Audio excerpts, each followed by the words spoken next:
से दबे कराहते और परेशान हो, एक दिन इसे छोड़कर तो जाना ही है। जो हमें परमानेंट घर देगा अर्थात परमेश्वर का घर, उस घर में हम सर्वदा वास करें। कि आज दुख नहीं खत्म होगा। आप चाहते हैं ना कि आपका दुख खत्म हो सकता ना खत्म हो, पर क्या यीशु को छोड़ देंगे?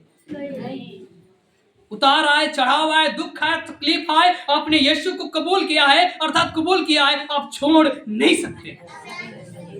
ऐसा भरोसा है क्या आपको?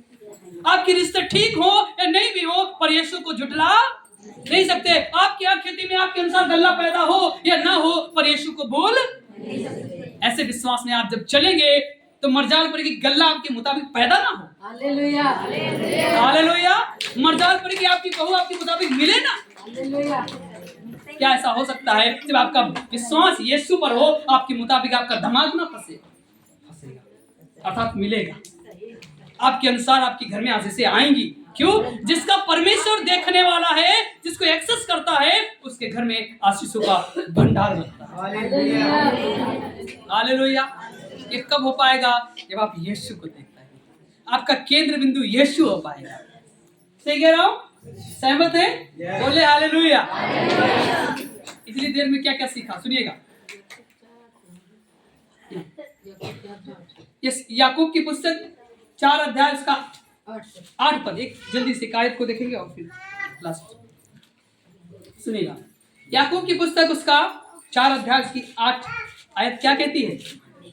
मैं आपसे कहना चाहता हूँ, जब आपके पास यीशु होगा तो आपके पास में सब कुछ होगा। बीमारी भी 10 कदम दूर रहेगी, गरीबी भी 20 कदम दूर रहेगी। कह रहा हूँ सही है? Yes, hallelujah. याकूब की पुस्तक उसका चल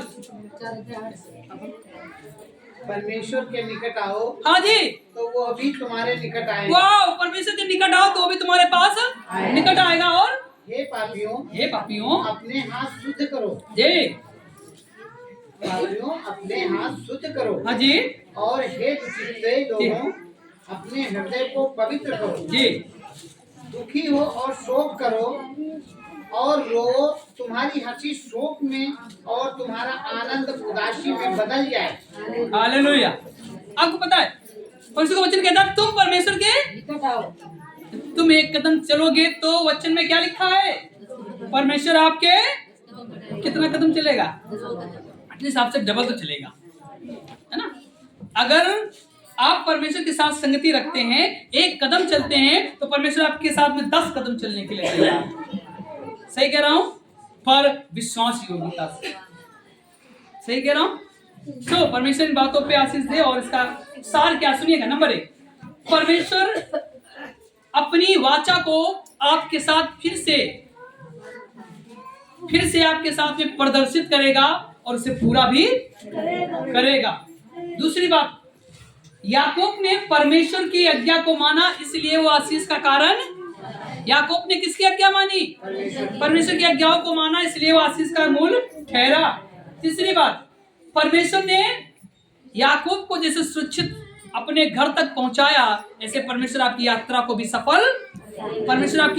सफल करेगा। लागूकरण क्या है? आपका सीढ़ी, आपका बिचवई, आपका मीडिएटर, आपका प्रभु यीशु मसीह होना चाहिए। कौन होना चाहिए? प्रभु यीशु मसीह। दूसरा पॉइंट, आपको सदा याद रखना चाहिए कि परमेश्वर की जो वाचा है कभी निष्फल बल्कि वो सफल। परमेश्वर की वाचा कभी निष्फल बल्कि वो सफल होती है। आपको सदैव परमेश्वर के बिना शर्तों के प्रेम को याद रखना चाहिए। कैसे शर्तों का? बिना शर्त के। और आप तो शर्त के साथ में आते, पर परमेश्वर आपके पास शर्तों के साथ नहीं आता। सही कह रहा हूं? लास्ट बात है कि आपको सदैव इस बात पर विश्वास करना चाहिए कि परमेश्वर ने आपके लिए उद्धार दे दिया।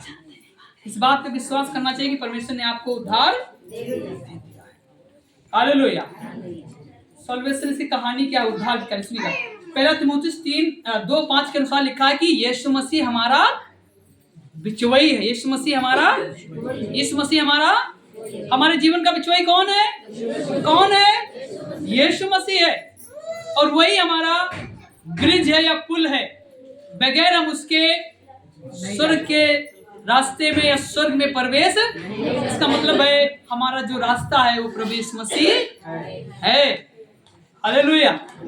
सो इन बातों पे प्रभु आशीष दे।